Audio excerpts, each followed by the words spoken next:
There isn't a silver bullet. The biggest misconception about PPC is actually the biggest misconception about advertising, and we just use channels, no matter what the channel is, to drive more traffic. The question becomes, how do we become the winners? Which is that it will fix your business, that all you need is traffic.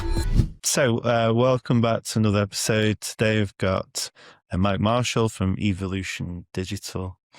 We're going to talk about all things paid ads and conversion rates, and maybe a little bit about neurodivergence and all that. So, welcome. Yeah. So, tell us what's going on at the moment. Evolution Digital. What's all that about?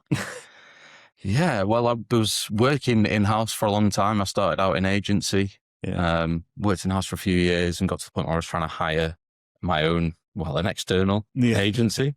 I couldn't really find what I was looking for. Yeah. So, just over a year ago, set up Evolution Digital just to be a bit of a break in the mold of what PPC agencies have been historically, in my experience, which is a lot of kind of junior handoffs and account management layers and, a lot of bloat without necessarily delivering quality. Yeah. And still charging, hundreds of pounds an hour for the work that they do. Yeah. So that's been the story. Seems to be the frustration, doesn't it? That it's that value for money, and then like understanding the reporting, and is there any like learning going on from the business that they're doing it, or are they just kind of setting it up and leaving it? It's tricky. Isn't it?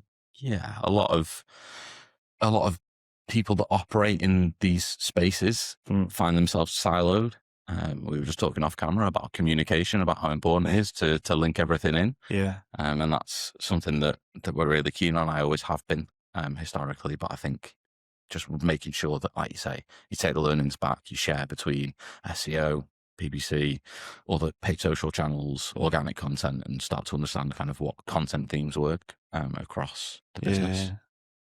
We were talking about previously about your experience in-house and how the frustrations through that. You thought that there's a better way of doing this and I can do it.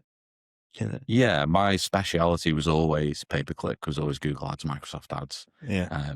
And going from that to a head of digital role, looking after all the different channels, was a bit of an eye-opener in that when you get brought in-house to improve everything, you find yourself, or I certainly found myself, doing a lot of the heavy lifting on those channels that I was a specialist in, alongside trying to run everything, which became a bit of an impossibility.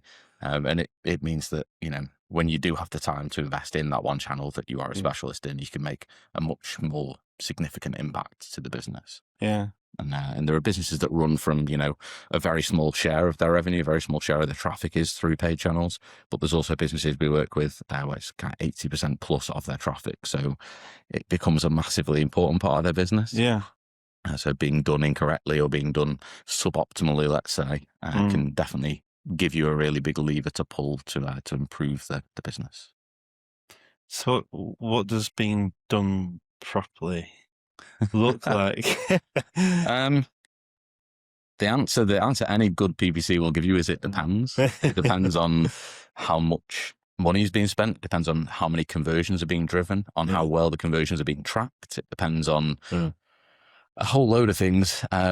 But now that expands outside of the Google Ads interface. For a long time, Google Ads was, you would do the work in the account, you would do a lot of technical stuff that was best practice, quote unquote, for whatever business you were working for.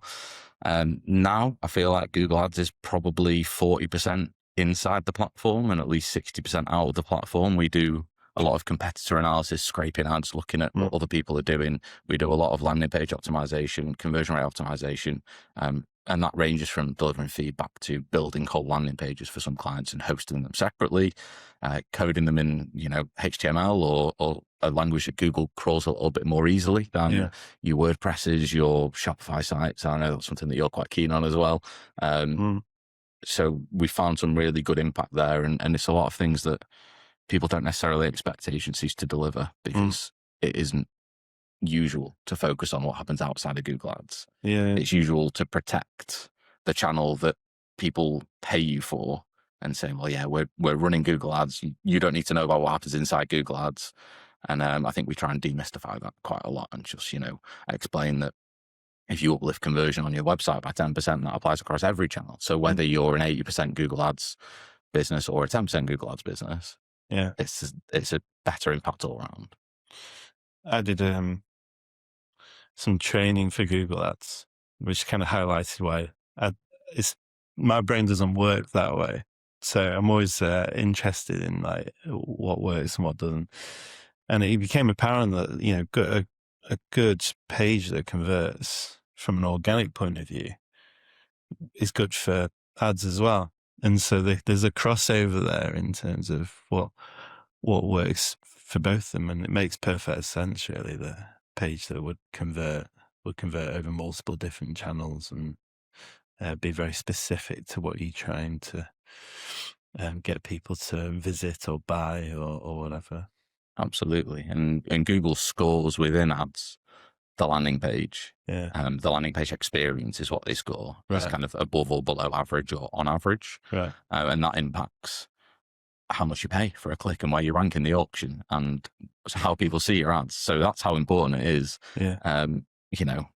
Trying to scale an account, a website, a business with a landing page that doesn't reflect user intent, that isn't a good journey, that doesn't let people navigate through the website smoothly. And that comes back to UX principles and the website responding quickly and acting at the same speed as the brain and so on and so forth. But there's so much that goes into it. Yeah. So how did you get into this? Paid ads? Paid ads. That's a good question. About nearly 17 years ago, I dropped out of university after a couple of years, realizing it wasn't really for me. Education was never my bag in an academic sense. Right. I'm very much a learn by doing sort of person, which is really good for Google Ads when you've got the right guidance. So I dropped out of university and went to work at an e-commerce business. So I started out sweeping warehouse floors and packing parcels and, customer service and office management, UX. But while I was in that role, it was a business that was scaling very quickly. They were Sunday Times Fast Track 100 3 years in a row. Wow. And so when I joined, I think they were about $1 million revenue. And when I left just over 9 years later, they were I think 12 or 13 million revenue and were selling the business. In that time, because of that rapid growth, I got to do a bit of everything. I got to do buying and merchandising and CRM and, everything. Right. And very early in that journey, I met my now business partner, John, who was brought in as the PPC guy. Right. So I watched him doing the PPC, asked him loads of questions. Yeah. And from there, it kind of triggered a bit of interest. So I picked up a bit of learning in my own time.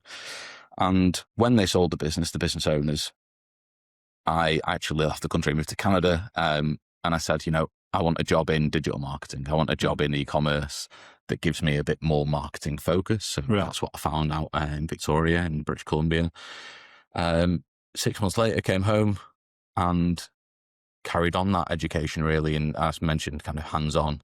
And this is, I think, where a lot of agencies do go on. But I started working at an agency as, an account manager, having physically run very little volume of Google Ads previously, but quite quickly within a couple of weeks, I was dealing with 40 accounts, just a few, yeah.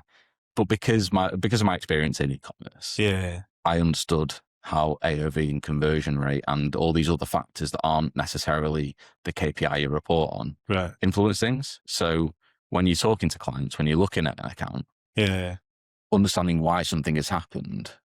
You can look at the conversion rate, you can look at the AOV, you can look at the products per order, you can look at all these other things that are happening in the wider space of the business and explain, return on ad spend has dropped, return on ad spend has risen because of this. Right. What has happened over this time? Was there a press feature? Was there a TV thing run that has delivered an uplift in your visibility with no additional cost? What's happening beyond the Google ads? Yeah. So that's how I got into it. And I did couple of years there and was ready for a new challenge, looking for a mentor. And I think that's really important. And that's something that I'm quite keen to give back to the wider PPC community. As if anyone has questions or wants advice, I'm always happy to take a bit of time out, and that's anything from replying to Reddit posts on Google Ads subreddits to the kind of chats at events that are aimed and targeted towards people that are maybe a little bit newer to the space and looking for something to learn from in a little bit more of a sense than keeping up with the latest changes, and are looking for something a little bit more foundational. Yeah. Is there any advice you give to anyone who might be looking into Google Ads, either to do themselves or? I think the toughest thing about Google Ads is the answer, it depends again. You need the fundamentals to work before you can even get results out of Google Ads. Right. My advice would be, don't listen to Google, which I know is counterintuitive. Every account gets assigned essentially a sales rep, and they will hound you to spend more money for zero uplift in real results, whether you're correctly tracking conversions and revenue. Right. I think the best thing you can do is speak to your network, find someone that trusts someone who's delivered good results for that person. Right. And ask for, a consultation. What should you be doing? If you feel capable of going away and doing that, great. I've had quite a few new businesses come to me and say, we want to start running Google Ads. And my first question is typically, how much money have you got to completely burn to learn and to get set up and to start to understand? Right. Because realistically, if you're going to start it and then stop it after a month, you're not going to have any time to do that. So you need enough budget to deliver ads for a minimum of 3 months at your desired spend level. Right. And that desired spend level should really be informed by how many conversions you expect to get for that budget. Right. And to achieve these minimum volumes that Google talks about as being necessary for their kind of smart bidding AI. Everyone talks about AI now. Google have been doing AI for decades, but it's the hot new thing now. So just to maximize the impact of that. Yeah. I worked for a software company that did fuel pricing software, and the guy who was there from the beginning said, we've been using machine learning for 20 years. I wish we called it AI because, knowing what we know now. But so if you were to, what kind of questions do you think someone should ask an agency, or if they've got a budget and they're looking for someone to be taken on? Is there anything that they should be looking out for? I think red flags is probably the biggest thing to look out for. Rather than looking for things that are positive, look for things that would scare you off. And one of the things I've seen a lot recently is where businesses don't own their own assets. So that's anything from product feed data. So I've seen businesses spending, high 5 figures a month in Google Ads who don't own their product feed. So when they leave the agency, the product feed is bundled up in the agency's account, and it needs to be extricated from that place, which can only happen if the agency gives permission in the first place. And even if they do, it's quite difficult with a lot of platforms to do that. So to the account. But that still happens, which is insane. And I think the problem with this is the low barrier to entry. Anyone with a laptop can call themselves PPC agency. They call them any sort of digital marketing agency. Really, there's no accredited board, and I'm not suggesting there needs to be. I'm not suggesting there needs to be a course on Google Ads because it changes so quickly, and it's so hard to understand whether it's going to be right for you. That sort of kind of official academic path just isn't for a lot of people that work in this industry. But certainly having that lack of blocker means that everyone can do it.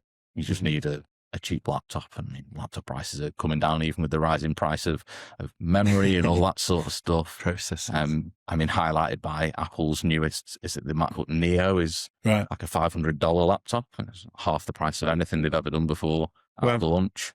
So you think if a business like that can pop out a laptop that you could run an agency from, essentially. Just making it easier for everybody. And with AI now, LLMs, people think that it's the magic fix. Running reports and analysis through large language models and getting feedback, but without the context behind it and without the human layer, it can actually lead to some really problematic decision making. And that's not me saying don't do it. That's me saying be careful. Be careful. Yeah. Sense check it. I'd seen a report from one of the platforms that had made up certain bits and it looked really good, but there was one aspect of it and a bit of advice where you go, that doesn't seem right. And when checked, it wasn't right. So you just got to be careful, haven't you? Yeah. I mean, we do utilize AI within our agency, but we have to validate every bit of data still, because the cost of it getting it wrong isn't just an incorrect decision. It's the loss of trust with whoever you're working with, it's reputation, and because that is how we build our business, is referrals and inbound inquiries. It's just not worth the risk for us to not take that extra step, to not take that extra time. It already saves a lot of time with processing data and kind of guiding you through things you otherwise couldn't do. But the actual decision making, the actual data validation is still massively important. It's something that, like you say, gets overlooked a lot.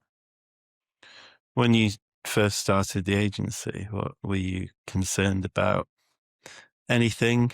Or, was it just a case of natural step? Right, I'm going to do it. This is great. And it was definitely a case of, I know that this needs to exist and it doesn't exist right now in as available a way as it should. Right. And it was also a knowledge of, I have built a network to deliver those referrals through my work output and through speaking to the right people in the right businesses, having those relationships with business owners, making sure that throughout my career I was asking for mentors in a lot of roles that weren't my line manager. So you can start to build a relationship that involves trust with people who maybe are a little bit further along in that decision-making tree. A lot of the time you get inquiries from people as an agency owner who aren't the person that's making the final decision. So they need to be your champion internally to make that decision, to give you the opportunity to work with them.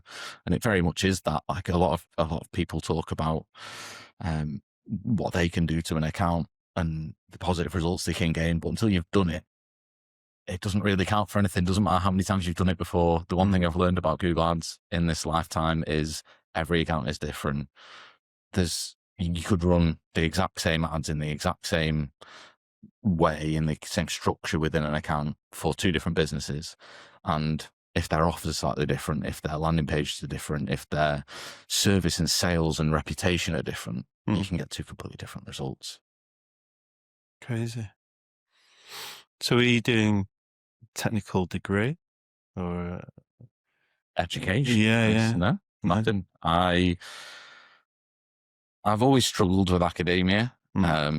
From kind of poor experiences with the schools that I went to, down to just the way my brain works and so on and so forth. Not everyone is suited to, is it like read, cover, repeat? That sort of methodology has never been for me. And I feel like I was always smart enough to get by and blag it a little bit at school and be not worried about by parents or teachers. But I definitely didn't maximize the learning opportunities available to me because it wasn't delivered in a way that suited me. And I think that's probably fairly usual experience in school, certainly nowadays. And I think probably for a long time it's been overlooked. Whether that's related to, people's different learning styles, or whether it's related to the brain chemistry of the individual, then that's all a little bit up for debate, isn't it? It is. And there's, it had John McFadgen on, who works for Pupil Referral Unit and is a specialist in ADHD and neurodiverse. Then she says, there's a disconnect probably caused by politicians and targets in mainstream that is making it less and less appropriate for kids that might struggle with that style of learning and might need a little bit more interaction or a different way of doing things. And they'll just if it affects your stats, then they're kind of, they might be disrupting a class and it's an excuse to get them out, and then they might end up in a school for, kids that have got difficulties, and they're like, well, this person doesn't need to be here, actually, So I've gone on a bit of a tangent there, but it's clear that, I suppose you're not alone with that. Yeah, it's certainly the older you get and the more aware of who you are you become, the more you notice those little changes and the way that you handle different situations compared to other people. I think the human experience is quite singular in that you don't necessarily know what's going on in everyone else's heads. So you assume that they think the same that you do, that you think that everyone feels the same way that you do about different events until you go through those events and then get that feedback from other people. So it's a really interesting topic, and certainly the special educational needs piece within schools that they're addressing problems from the two different ends of the scale, but there's nothing really in the middle, and there's a huge kind of grey area where, like you say, people process information differently, and I'm just very fortunate that what I took out of academics was able to kind of help me as I went into this career. But I think I feel most fortunate to have found the career by complete chance, by working in a business with someone that opened my eyes to it. If they had chosen, for example, those business owners to outsource that particular skill to an agency, I might never have met John. So we wouldn't be business partners now. I might never have started to understand PPC. And it's a really good fit for the way that my brain in particular works. It's a little bit of a mix of a lot of skills that don't necessarily gel in most people's brains. There's a lot of creative and copy writing and understanding, themes and drivers through consumer psychology. There's also the data analysis piece, which is almost the opposite side of the brain to that other piece. And that's where I find the biggest gap, and why I do find like a lot of people that specialize in PPC and that stay in PPC for a long time. We have conversations that the vibe is just a little bit different to people that maybe don't work in those fields, or certainly like the wider digital marketing piece, because everyone has to be aware of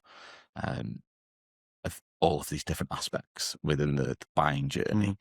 So you've got to analyze what you've done, but you've also got to do the thing. And we're talking about that disconnect. Some of the best experimenters, the best testers, the most creative people I know within the space don't keep testing logs. Because that's the other side of the brain. That's the log the result, so you never have to repeat that test, or so you can repeat it on a kind of a wider time scale to make sure that it's still correct.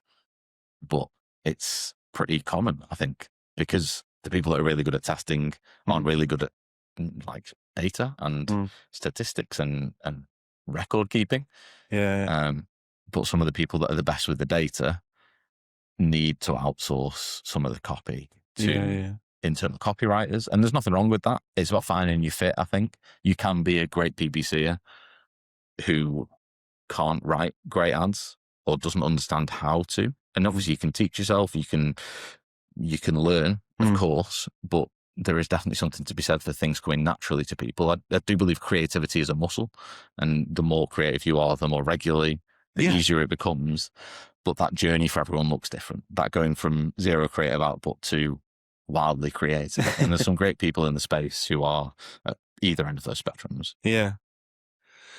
It's funny, internally in my business, it's a similar thing. So you got the creative side of maybe putting pages together, creating the content, and making it read well, and all that kind of stuff. And then from that, you've got the data that you see through all the clients and the patterns that we see, and we can understand the work that we've done and how that's affected things, and what does that mean, and how do we do that for the people. And so there's a constant change and kind of review going on based on the stats, but it comes from a creative side of it, which is the creation of the content or whatever it is that we've done. And it allows us to be a little bit more agile in the way we work, and we can adapt really quickly. Whereas, you know, in some agencies, I don't think they do that. As you know, in organic SEO, if you're still doing the same things in the same way you were doing 10 years ago, it's probably not working as well. You know, well, so was there a process of then, once you found that area that you were working in and enjoying and found you were good at, did that confirm anything to you about yourself? Rather than, Justin Morehouse talks about, he always knew when he was the cleverest guy in the school, primary school, and then high school learning was different, and he struggled with it, and he didn't get his results, but he always knew he was very bright. But other people, they can be, you know, feel like they're a bit stupid and not quite as good enough until they find something that gives them that passion and the drive. Yeah, I don't think I realized exactly until I was quite a lot older, until I was in my early 30s. Yeah. Exactly what was going on. However, there's definitely that feeling of being different all the way through school, and whether that is all the way through life, whether that's, you know, feeling left out of conversations or looking around trying to figure out what to do to fit in, or whether that is trying to quantify your intelligence which is on a totally different scale to most people in life, in school, in friendship groups. So it was interesting, but I don't think it's necessarily changed. No, I've just understood it better.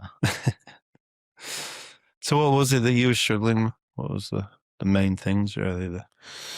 I think it was just understanding my own energy. Right. Understanding, you know, that it's okay to not get it. If there's ever a moment where you're having a group conversation, everyone's laughing and you haven't got a clue why, right, it's kind of okay to just not laugh. Yeah. Instead of joining in to pretend. And that was a huge changer for me. But also leaning into my strengths and things like pattern recognition. But understanding the biggest challenge for me right now is, and always will be, I think, translating the things that I can see, and like I see the whole journey of from one point to another point to another point to the end result that the client cares about, but they don't care about the rest of it a lot of the time. Obviously, sometimes you do get questions, but being able to translate that journey into a succinct, you know, this is the result, this is why statement. Because it's so easy for me to get distracted by all of the cool, in my brain, cool things that have happened along the way to get to this result. Yeah. Are there any like good results you can talk about?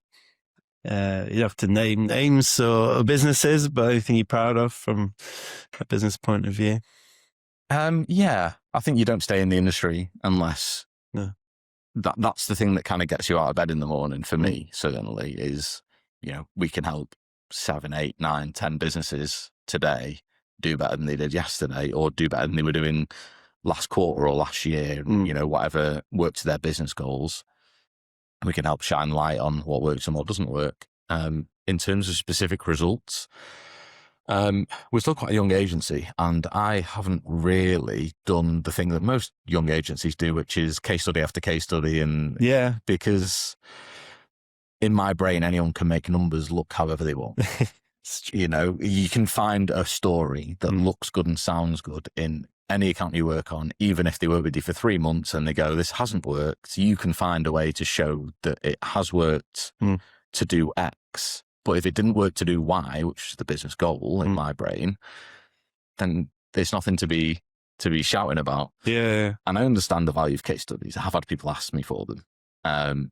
at which point the conversation gets quite awkward quite quickly, because I just, I can talk about things we've achieved, but it feels like disingenuous. Yeah. Almost.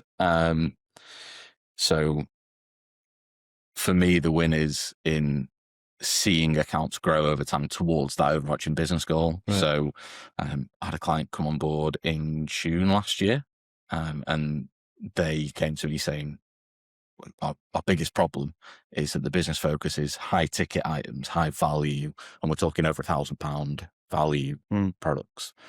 So we want to sell more of these, but at the moment, the only place that we seem to be growing is our low ticket items, kind of sub £200.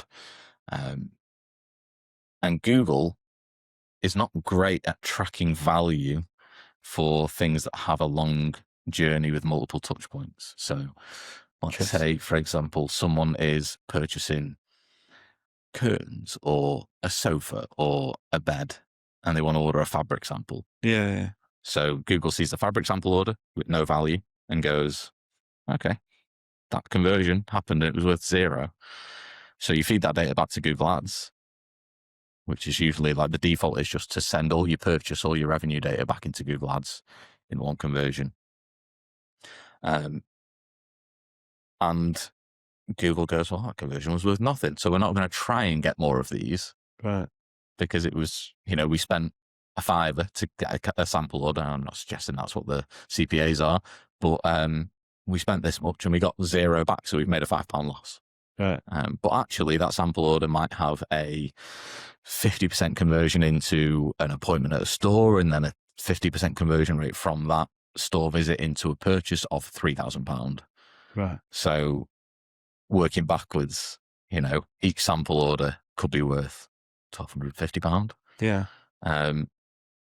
But it just doesn't work as linearly as Google needs to with the modern day of tracking. Kind of everyone talks about cookies and all this sort of stuff. Really, if you've got a broken journey, you've got to connect that all back up, or accept that you don't have the data that you need and try a different strategy. Yeah. So with that business, we accepted a quote unquote lower target for high ticket specifically, and moved investment from low ticket into high ticket, measured high ticket differently to the way like use different attribution models, right. To everything else, which starts to get super complex. There's a famous quote that says, all models are wrong, some models are useful. Right. It was a British statistician, I believe, called George Bax. Right. Okay. And I think that's a thing that you really have to dial into when you are dealing with these kind of multi-attribution businesses that look at. So I'm not going to go into loads of detail about attribution models because it is insane.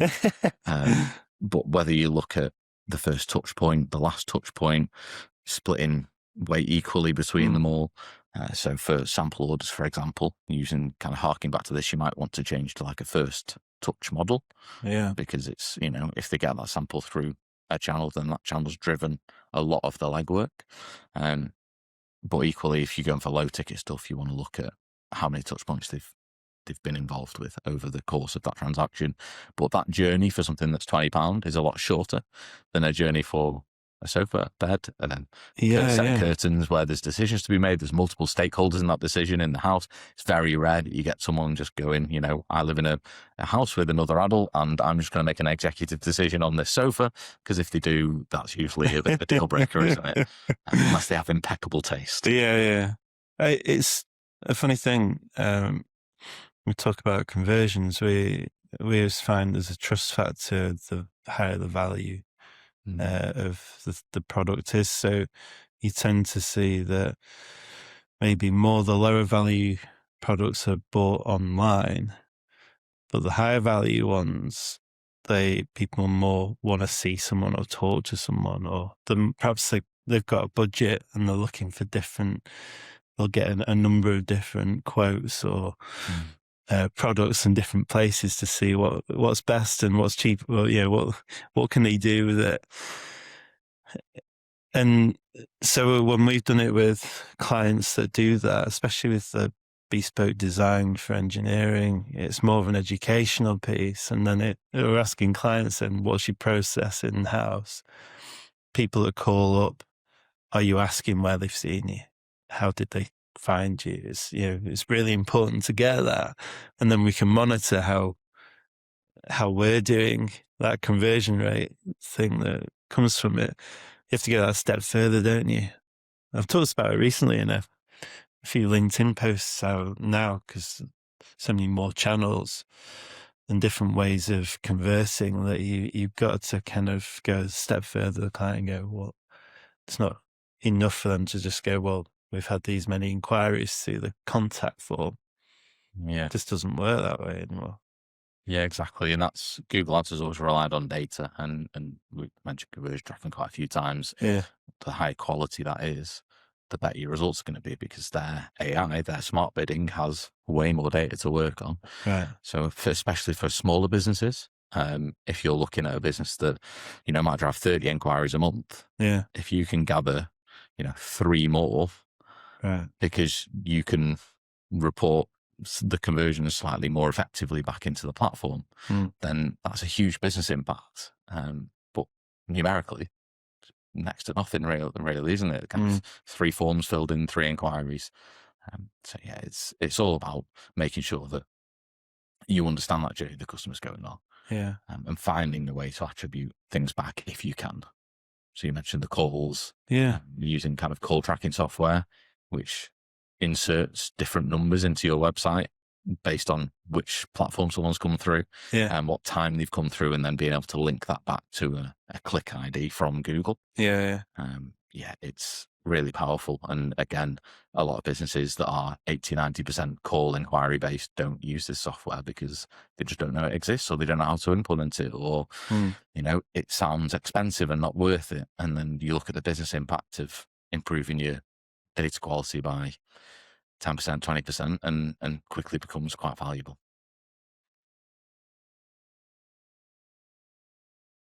Something we could be better at, definitely. I think everybody, us as well, we have clients that do have a percentage of their inquiries through calls who just don't want to pay for the call tracking software. Or don't want to run the risk of, if they stop using it, then people have saved that number in their phone for that business, and then they ring it and it goes to someone else, or it doesn't get picked up. But that's what our SEO is for. If someone then searches for the business on Google and picks up the inquiry that way. Do you think they work well together, organic and paid? Yeah, I think one of the things that's really under-considered is like SERP coverage, how many ads you're showing, how many placements you're showing on a search page. And if you're showing strong organically, there's often a conversation about, well, do we pull back on our paid for this term? But realistically, I think they work really well together. And having, whether that's a separate campaign for terms that you rank in the top 3 positions for organically, or whether that is, excluding search terms that you rank organically for that no one else bids on. Although in the age of kind of AI bidding and all this sort of stuff that Google are releasing, broad match keywords, there's very little stuff that doesn't get bid on anymore, unfortunately. I have a client there where they supply the product to someone else who resells it as their brand. And they are running paid ads on the brand name of my client. And I was saying to the client, are you happy about this? Because I would say you can do anything else, but not on our brand. They're clearly taking some traffic away from that.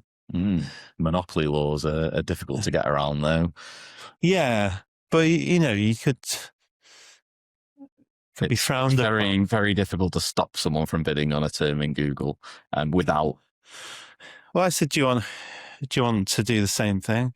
And they said, no, I'm not bothered. They buy it from us. So it's just a refreshing way of looking at it. But I thought it was a bit cheeky. Yeah, I think it's quite common. They might not even know that they're bidding on it, depending on how the account's set up. And it could be a broad match keyword. It could be PMAX, bidding on search terms. It could be getting hidden.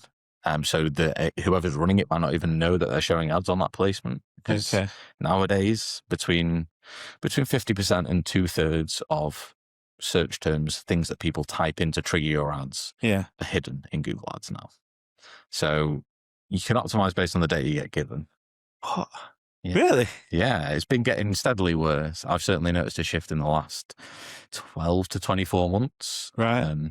For a long time recently, it was a third to 50%, and I think it's shifted now the other way. Why would they do that? They quote a lot of different reasons about, privacy and so on and so forth.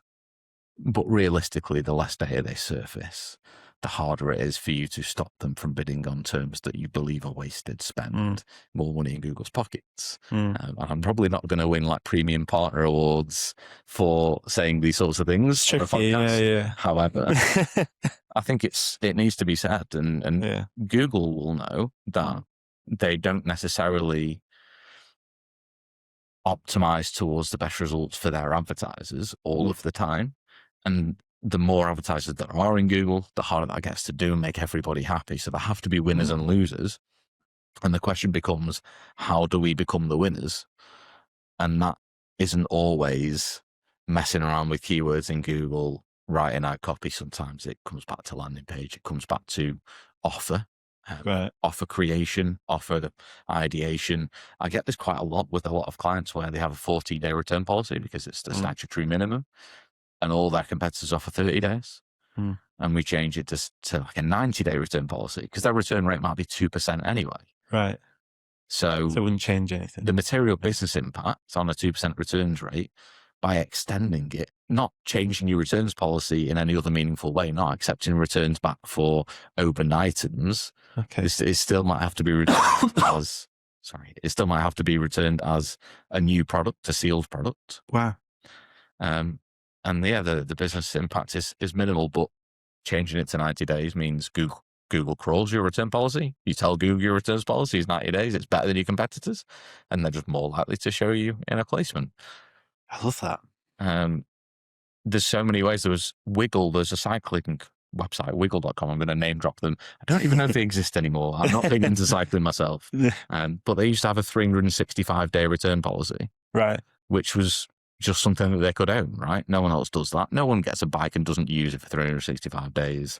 Yeah. But having it there was something they could shout about on the website, and they did. It was front and center, and it made you feel safe to buy from them. Right. I think the reason I know about it is because I bought a skateboard helmet from them or something similar many, many years ago. But it's that removal of risk. Yeah. But Google can see all of that. I think people really underestimate what Google does in the background. They've got these bots that crawl your website all the time to rank them. What are they looking at? It's not just keywords and images and alt text and headlines and, what content is there. It's policies. It's where do you sit versus other people that it thinks are your competitors. Yeah. And you can, you'll know all about this. Like you can set up data in the back of your website to tell Google what vertical you operate in, where you're located, what areas you service, what services you provide. Businesses just don't do that, especially with the advent of kind of drag and drop builders like Shopify, like WordPress. A lot of this stuff gets neglected, but we talk about the relationship between SEO and PPC, and having an SEO optimized landing page will make Google think the landing page experience is better, which will help your bid, which will help your rank in the auction, which will help where you show in the auction, which will help your click-through rate, which will help your ranking. It becomes like a cycle of you improve one thing, it improves other things, which makes Google think your ad is a better quality. So we always say, Google makes millions a year from hundreds of millions from ads. So they use the organic part of the search to provide the best results possible so that people keep coming back and using it so they can keep charging what they charge for the ads. So we're like, okay, so what does that mean? Well, you have to produce a really good page and then you have to know what needs to be on the page. And so from that, it's a similar thing where the better the page is, the more you satisfy user intent and all that, and that it's the user experience is good, the higher you're going to go. And it's interesting to say, actually, it works with ads as well. Yeah, The better the ad, the better it's going to convert, and then the clients are going to continue to use them and pay the money. And, it's obvious, isn't it, really? Yeah, 100%. Google's whole reason to exist is to provide relevant results for relevant searches. Yeah. If it stops doing that, and that's across every placement, that's AI overviews, that's SEO, that's PPC, shopping results, that's, videos tabs. If they stop doing that, people will start using Microsoft Ads or Microsoft Bing. They'll start using any other search engine. They'll go to YouTube instead. They'll go to, which I know Google wouldn't mind, but because they still have ad revenue there, but they'll go to any of these other places. They'll start using LLMs as search engines, and it just takes users away from their website. I think the one change that is happening in the SERPs, in the results pages, is the AI overviews, a word I'll often stumble over because I don't say it very often. But they're moving towards this clickless experience where you don't need to click on a SERP result because they feed you the information. But that's never going to be true for everybody. If someone needs to buy products online, they're going to click on something. If someone needs a more detailed view on something, it's going to work for how-to questions. It's going to work for best reviews, that sort of thing. But for someone that's coming to buy, let's look at a different industry, but like a 3-in-1 travel system for their child, then they're going to type in 3-in-1 travel system. If they need to buy one because their baby's due pretty soon and they've not sorted it out yet, they will click on a link in the SEO rankings or in the PPC listings, and they're going to buy that thing. Yeah. Maybe after a bit of debate and okaying it with it's usually the other person using the product. She's the mum that buys it. Anything in the house is usually to do with the female side of the relationship. It always, I say always, it typically needs someone else to validate the purchase. We spoke about data validation. It's very similar. The consequences can be astronomical if you don't do it. So it's always something to consider. But that click, even if they don't then buy through that click and they come back direct or through social, or they've emailed you and you send a link back, it was still driven in part by that placement on the SERP. Yeah. So, lost my train of thought from what we were talking about. And we were just getting really into interesting parts of it, I think. When it comes to, we talked about Google ads, but have you seen any shift to other platforms being more popular now or better for ads than they were, or vice versa? I think the platform discussion is really interesting. And because I've worked in these other roles that are kind of a little bit broader, it gives me that while we're PPC specialists, that's what led to the decision to try and be as kind of the opposite of siloed. We want to be involved in everything. We will advise about other things we spot opportunity in, whether that is a really common one at the moment is the knowledge panel in Google. I know it's still within Google, but that's an organic thing. Google have changed how you own your brand and how you manage what shows there. And so many websites have summarized by Google, and it's a 2-sentence paragraph that could be filling the whole page. I think other channels outside of Google and Meta, being the exception, are quite underserved and underutilized, especially in certain industries. So, for example, homeware. We have a homeware client, a fairly new homeware client. Like a quarter of their referral traffic is from Pinterest, but they don't run Pinterest ads. They don't post on Pinterest. It's strange. And that's pretty normal in our experience for homeware and for kind of anything visual, anything that looks nice. Pinterest ads it's very top of funnel, don't get me wrong, but having some budget pushing towards that platform. The same with things like TikTok and Snapchat, and Reddit is another one that is technically PPC. Same with Amazon PPC. A lot of businesses don't sell on Amazon, but still run Amazon ads, which is especially larger businesses that want visibility. So, yes, my experience of Amazon is that it's like Google kind of 10, 15 years ago, and something that is definitely interesting. from a marketplace perspective, Amazon buyers typically won't buy off Amazon. So if you're not on Amazon, there is definitely a section of consumers that you are never going to touch, because they will religiously buy from there. Yeah. They don't care about what brand they buy. They just want the thing that's got good reviews on Amazon, can get to them with Prime delivery next day. They can return without any hassle. So having listings there, running ads there as a channel. And I know that's probably a little bit less like of what you were thinking of when you asked the question, but no, I mean, marketplaces in general. I only asked because I was talking to a guy who ran a commercial electrician's business, and so they would do rewiring on massive warehouses and labs and things like that. And he was convinced he just ran ads on Bing, because he said that all his clients, they all tend to be locked down in-house on what they can use, because they might be getting audited from various organizations. And if they can say, oh yeah, well, we just use this, the auditor will just tick because they know it, rather than asking any more questions. So an open source kind of bit of software is always frowned upon in like the pharmaceutical industry, and because the auditors will come in that day and go, what's that?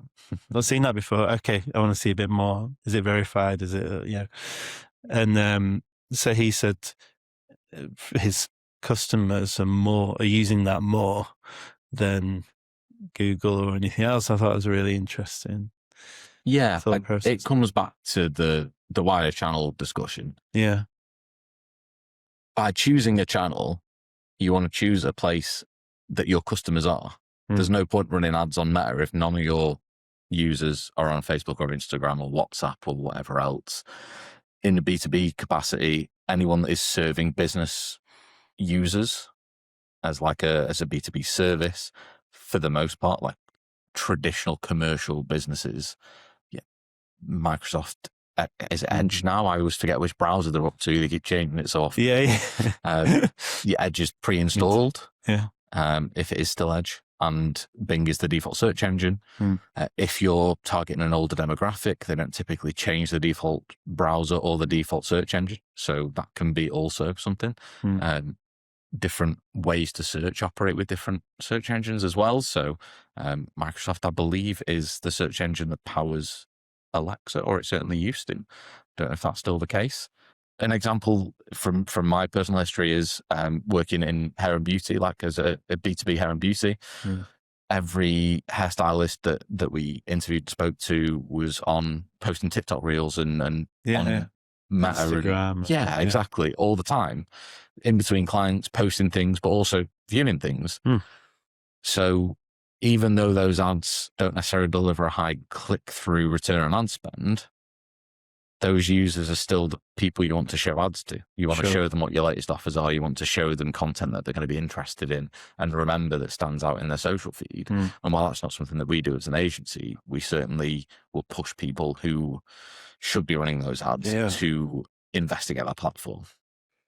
It's branding, isn't it? I think, where you're showing your brand in front of people that might... Let's say, oh, do you see this the other day? I think it's called this. Or do it's one of those things, isn't it? Where the more visible you are, I suppose, in those areas, rather than a direct return on investment. I would say that with SERPs, you were talking about that decision of, do you still want the paid ad if you're quite high? I'm always like, take up the whole real estate on the page. And annoy all your competitors, get them talking about it. We'll even get their Facebook page up there and make it impossible for people to show a report on your terms that you want to own. That's the way to do it. Absolutely. Yeah. There's a bit of wider market knowledge about, how often people need to see your brand before they feel comfortable buying from you. It's not, people aren't just going to search unless it's an emergency service like a locksmith or a plumber. They're not going to search for you and then immediately go, I never heard of these guys before, but I'll inquire, I'll buy something from them. They need to be aware of the fact that you're an entity that they can trust. And that's where a lot of kind of Meta had its golden age with drop shippers and stuff being flogged, like fidget spinners and whatever else over the last few years. And I think that's dropping off now, just because the auction is getting more expensive. Right. But the way that Andromeda surfaces content and optimizes towards ads, it's changed as well. And it just makes the kind of ads that you're more likely to see quite different. And that's always intrigued me. Again, we don't run meta ads, but I have done historically. I've done previously in other businesses. And the way it's working now, you can change who sees your ad entirely by the content of your ad. Interesting. By the person that is featured in it, by the words that they use, by whether they're in a place that is still or a place that's moving, whether, whatever is featured in the content will drive the visibility, because Andromeda can understand what it is and understand who's going to interact with it. So it's definitely changing all the time. And that brand awareness piece comes from everything now. Talk about Google Ads and SEO. If you're appearing on the search pages for loads of more generic terms in high positions, and people start to see your brand when they're in that research phase, when they come to the consideration phase, you're going to be top of mind. So all you've got to do is show up and they're likely to engage with you. Yeah. And there's definitely like a halo effect we see it with clients where they don't run any advertising, and we launch the first channel, and Google Ads might be tracking, a reasonable ROAS above target on whatever it might be, even sometimes slightly below target, but the overall business is growing exponentially, and they can't attribute the clicks to anything other than direct traffic. And we say, well, have you run any other advertising? No. Okay, well, something is happening here. Yeah. We're showing up ads across Google for all of these inquiries that are about the product you sell, and we're not doing anything else differently. So where is all this other traffic coming from? And we're not daft enough to claim it all as coming from our channel. But there's definitely value to paid activity and good rankings on SERPs and awareness ads and all this sort of stuff that you just cannot see from what sales are attributed to the channel. It goes back to all attribution models are wrong, but some are useful. And so looking at the data differently, I actually got an email in my inbox that I need to reply to with this sort of thing, asking about how you measure meta ads and how you measure Google ads. And I mean, if I was running meta ads today, I'd be looking at like hold rates and how long people interact with the content, engagement, rather than ROI, because I think it's just so much more important. If people are scrolling past your content, then it's not a good ad. Yeah. There was a test done by a drinks company where they de-indexed all their website to try and ascertain what level of traffic was coming from organic, from direct. And it kind of, I think it went down. It was something like 60% that went down from them not being visible organically. And so their view was that it was mostly, a high proportion was organic, but then where's the other stuff coming from? And what, the direct traffic figure has always intrigued me a little bit in terms of, well, what does that mean? It's gone up massive. We just started work with them. Organic has gone up a little bit, but direct's gone up like thousands. And, what does that mean? It might as well be named with the shrug emoji. Like, who knows? It's good. Wherever it is, wherever it's coming from, it's good. I mean, I saw a really good example of that, which was like of how this works. Walking around the Trafford Centre about 9 months ago. Okay. So I was walking around the Trafford Centre and I saw an older couple, and the woman showed the man a picture on her phone from WhatsApp, which was a screenshot of a SERP with a picture of the shoes that they wanted to buy on it. So the on the message on WhatsApp, it had the link to the page, which was a direct link. So there's some direct traffic that's coming from a SERP search. Yeah. But it's not. But they also then went and bought the shoes at, I think it was Foot Locker or Shoe, one of these big shoe shop brands. Yeah. So that purchase has no way to track. Yeah. but I think it illustrates that halo effect really well. Yeah. Of people don't shop in the way you want them to track it most effectively. It's just consumer psychology, human nature. We want to do things in different ways than we are maybe expected to a lot of the time. So we do, because we have free will, and we could do whatever we want, which is wonderful, isn't it? But not if you're trying to track people's behavior. That's really interesting. So with the world of, we have to talk about it, which is, the AI and all that. How's it coming into your part of the industry? It's coming quickly, but more slowly than I think it should. Okay. I think the people using AI effectively right now are smaller in number than I think they probably should be. Okay. But these early adopters within the agency space, within kind of in-house PPC, are going to be reaping the benefits if they're using it properly. And I think that's the big if. Right. Kind of working with a brain that AI can understand as a base to stop it from doing stupid things or hallucinating, which you've touched on before, is massively important. But like I say, Google's been using AI for a long time.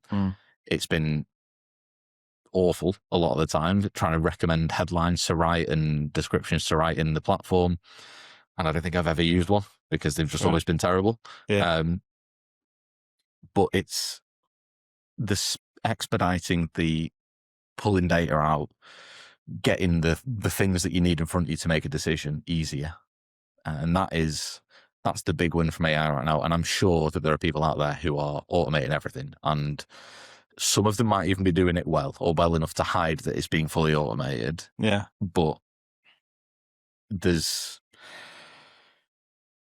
always an element of computers are going to be the thing that really messes up. It's to err is human, but to really mess up, you need a computer. Right. And that is what I've seen with AI being used in accounts so far. So I think it's about protection. The sun just came out. It's really interesting, isn't it? Everyone says really great, can sped up our processes, but human interpretation or direction of what they're after and AI is the real gold, and not just using that on its own, because that's when issues happen and you start spending more on keywords that perhaps you wouldn't have, that you don't need to, and wasting money. And and I think there's a perception that time saved by AI means people might get charged less in the future, right. Which could happen. I think that there's always going to be, though, my personal belief is that no Google Ads account is ever perfect, no SEO optimization is ever perfect. There's always something to be done. Yeah. The way that we view AI at the moment is, if we can speed up our analysis by, an hour, then that's an hour where we can be analyzing something else. We can be looking at, rebuilding a landing page or reviewing competitors. There's always something to be doing. We can launch a new test on ad copy or creative or campaign structure or bid strategy or any of these other million things in the account. We can test new customer lists. We can build new campaigns. We can do so many things with that time. And that's where the win is for us. Obviously, the data interpretation, we still kind of keep it as manual as we can and as human as we can. And validating all those numbers is still the number one thing, but it's really hard to understand what everyone else is doing, whether they're validating their numbers or whether they're making decisions based on bad numbers.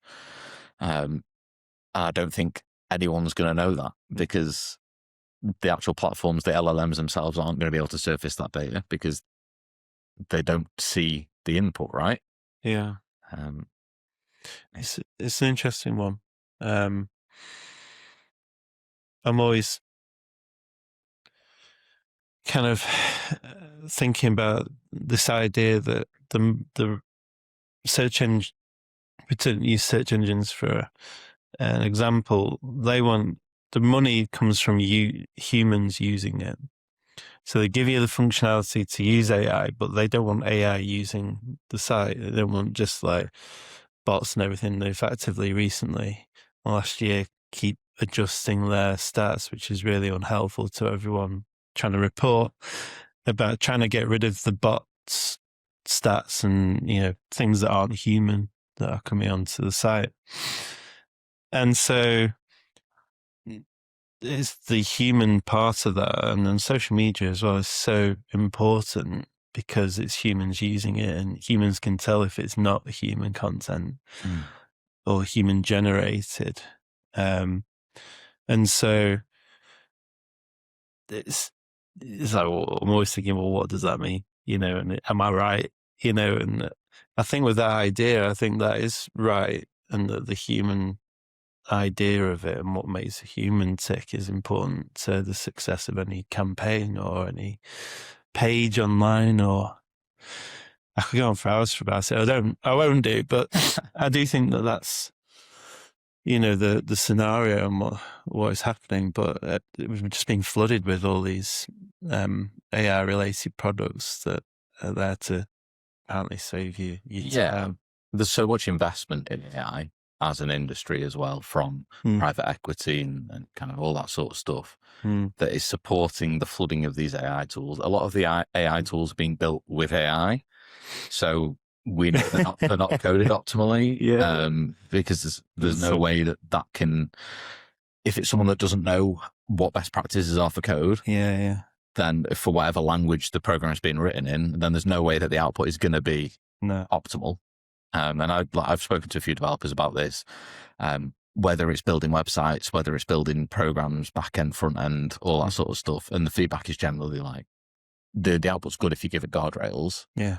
So these AI tools, I'm sure most of them do all the same stuff. There's like 6 or 7 things that the AI tools do that are helpful, but there's about 1,000 tools for each one. So we don't need that many tools. We just need one of them to be good. I'm sure the others will all just disappear over time. Right. You know, we won't have monopolies, but I doubt there's going to be like a Google of AI tools that just does everything, and, you know, 90% of the market. But there'll be 4 or 5, I'm sure, for each thing.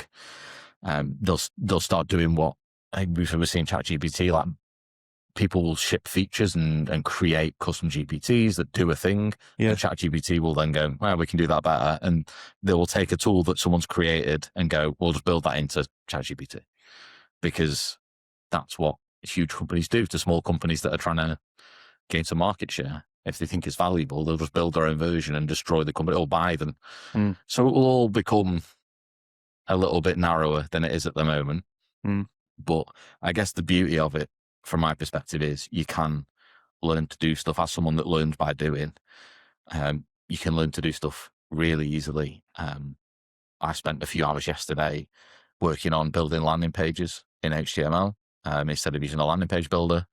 And I feel like my knowledge went so much further. And I'm not suggesting it's perfect. And, you know, there's lots of work to be done.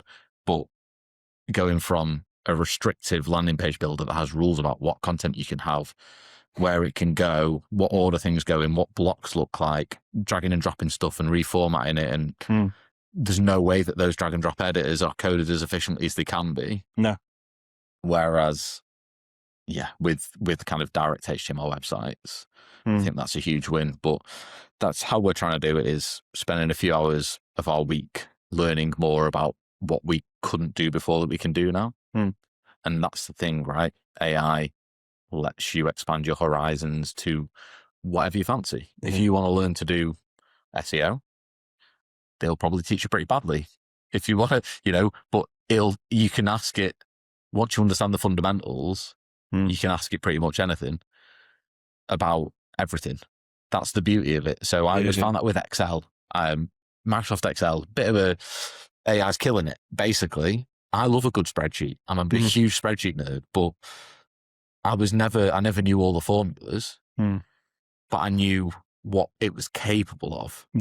So when LLMs came out, I went from being a proficient spreadsheet user to some sort of like spreadsheet Jedi, because it knew the rules for all the formula, and I knew what I wanted it to do and what it was capable of. Yeah. And that's the combo that I think people need to work on. Develop your base knowledge, go to reputable sources, learn. You can ask LLMs, AI, I'm sure there are learning platforms to interview you and to teach you things. But until you know what you need to be taught to understand what is possible, I'm sure if you ask ChatGPT or Claude or any of these programs what Google best practice is to write a responsive search ad for PPC, they will spit out 15 headlines that all have the keyword in it. They'll spit out 5 descriptions that all have the keyword in it. But it doesn't mean that they're going to include anything about social proof or risk removal or, value proposition or USPs, the things that we would say are really vital to an ad success. It'll just do the basics. So without the context and without the understanding of what you actually want the output to be, it's pretty useless in my opinion. Yeah. So the future of the industry, what is there anything you see?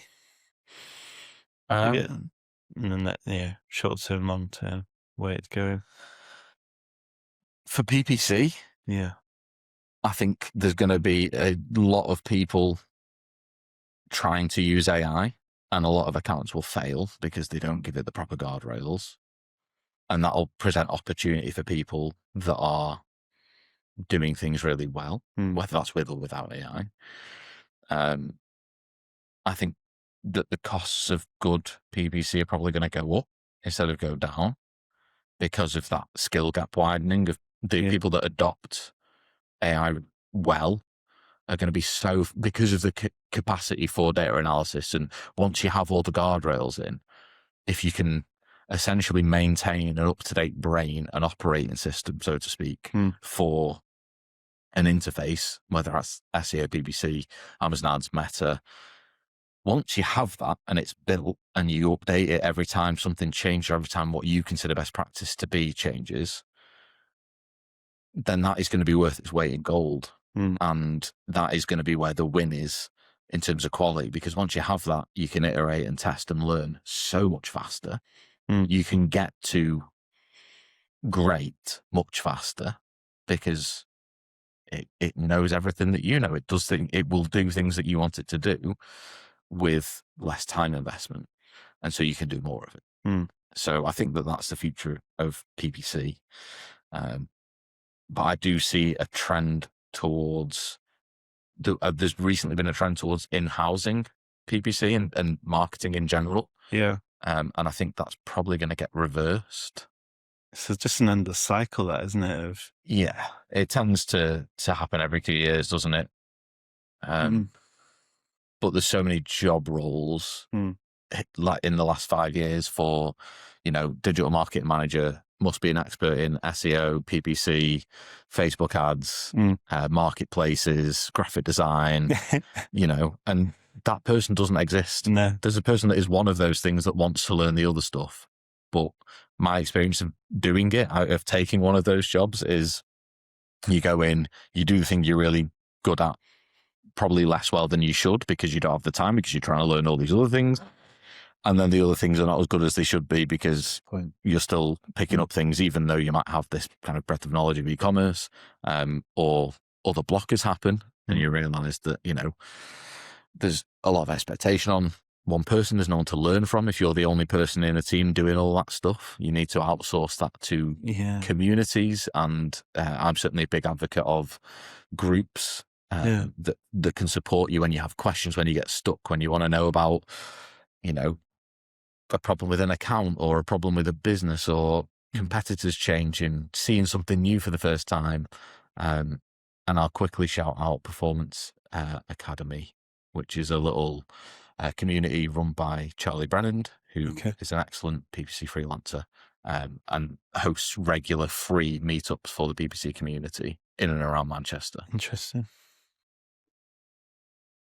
Is there something that everyone thinks about PPC, but the reality is very different. I'm trying to think of the word for it. The Misconception. the misconception. There you go. The biggest misconception about PPC is actually the biggest misconception about advertising, in my opinion, which is that it will fix your business. That all you need is traffic. You need people to see what you offer and they will just buy it. And it goes back to conversion rate optimization, offer optimization. So few businesses focus on their offer as a driver of traffic or conversion or AOV. And they just use channels, no matter what the channel is, to drive more traffic.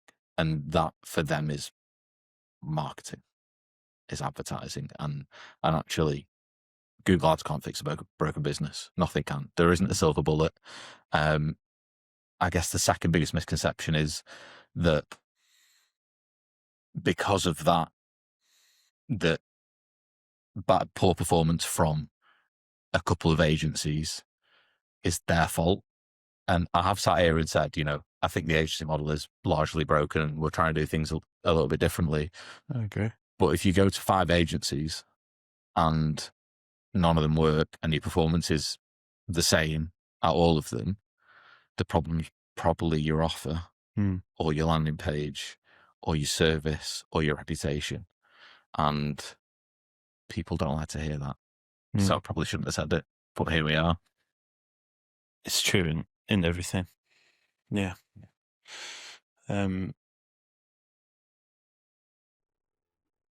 Yeah. It's been interesting. We're kind of running out of time. We're just I think that's a really good bit of information, really, that we will probably clip up and put out. Are there anything else around PPC that you think is interesting at the moment? Interesting at the moment is probably everyone is talking about LLMs and ads in ChatGPT. Yeah.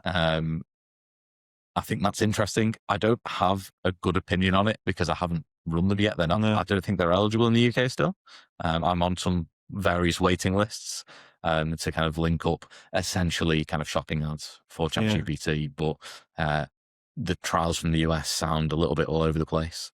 And we'll obviously dig into it as we get the opportunity to. But that is the thing to be aware of, is there's going to be another channel to think about. It's one of those things, isn't it? That most revenue is still coming from Google, especially in organic and PPC. They can talk up how much is coming through and what you're losing not being on, the LLMs. But essentially, there is some coming through. They probably convert a bit quicker because people are further down the sales pathway, but the volume is so low that at the moment it's not really worth worrying about too much.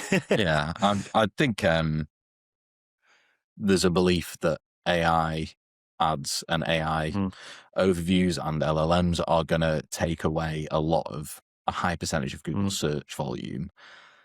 And even though you talk about AI models generating 100% more search, 300% more search year on year, it's still a tiny percentage of global search. Google have such a stranglehold on that market, and they are good at what they do. They ship features that people want. They deliver relevant search results. I don't think it's going anywhere as a channel. I think there's room for both. Yeah, 100%. It's different qualifications. Yeah.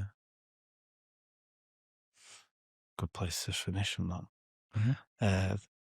Thanks so much for coming and talking and giving. I know you're not one to do these things very often, so first ever podcast, and I know personally how good you guys are. So we'll put on all information of the business on description, and anyone thinking about doing PPC ads specifically, I'd definitely recommend getting in contact with you. It's very kind of you. Thank you for having me.